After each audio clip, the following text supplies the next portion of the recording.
Even if you're not a sneakerhead, I'm sure you guys have noticed the rise of other footwear brands. With the popularity of dad shoes on the rise, and people like you and me looking for a deal, brands like Nike and Adidas have started to lose their grip on the sneaker community. Now, I made a video mentioning this topic, and it was not welcomed at all.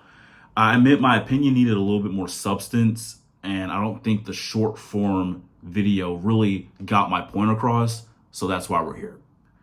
The chart I used showing New Balance and Asics meteoric growth in the past year was not a good image to get my point across. I will admit that. Nike will always show some type of stagnant growth, and that's just because of how high their market value is. However, I do think that this chart shows that buyers are starting to purchase from other brands.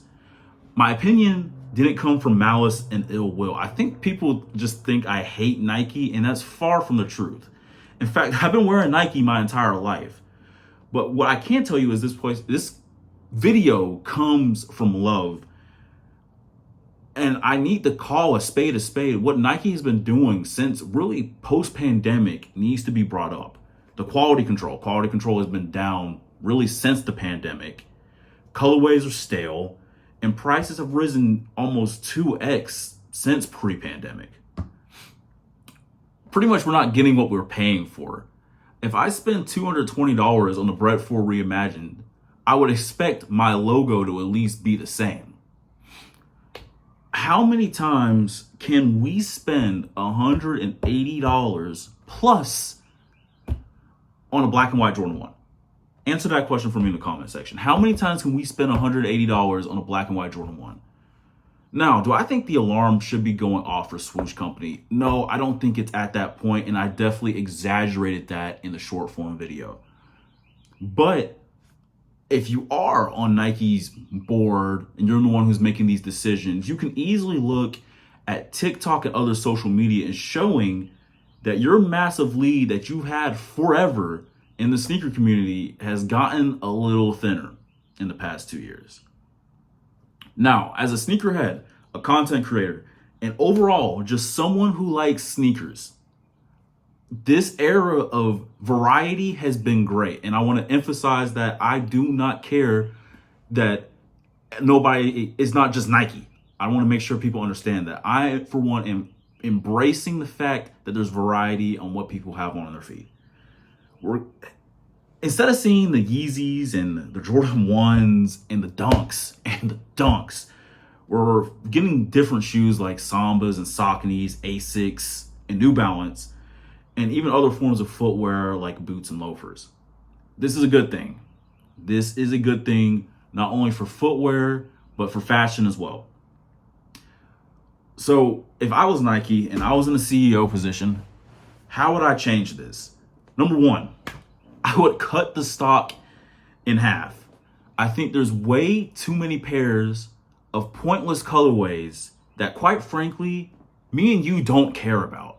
I know you guys can probably tell me right now or name me 4 or 5 different shoes that have come out in the past 3 years that have had over 200,000 pairs, and they go straight to the outlet because, quite frankly, me and you don't care. 2, I think we need to find someone who will move the needle. Right now, for Nike, that's Travis Scott, of course. But I can see not only on Twitter, but TikTok as well, that you guys are kind of getting sick and tired of the Travis release. And quite frankly, I don't blame you. The releases are always botched. His website is garbage. And they don't make enough pairs. So it's just a constant loop and cycle. And you guys are tired of it. I don't think that Nike has found their Virgil yet. And they're trying to put Travis in that position, but it's getting stale at this point. I think Nike has to find a new creative similar to Joe Freshgoods for New Balance or J-Tips for Saucony, even to an extent Jerry Lorenzo for Adidas, that could give us something fresh and new. And lastly, the pricing. I think you gotta lower the price on some of these sneaker silhouettes. The sneakers that are doing well right now, the Sambas, the New Balances, Asics to an extent, and Crocs, Everybody is really buying those sneakers because of their price point and how you can get into it. They're readily available. The GR colorways are great. And the pricing. I do think if Nike lowered some of the prices on especially the Jordan silhouettes, a lot of more pairs would move. Or you can see it, especially with like the Jordan 3 Ivory that just came out recently. That was a wonderful shoe.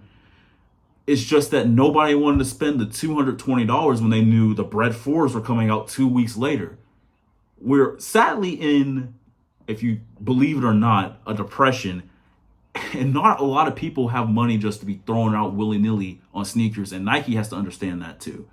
So I think cheaper pricing would also help the brand. Now, I just did a lot of yapping, but I'm more interested to see what you think about 2024 Nike and the path that they're heading. Leave a comment, and I'll catch you in the next one.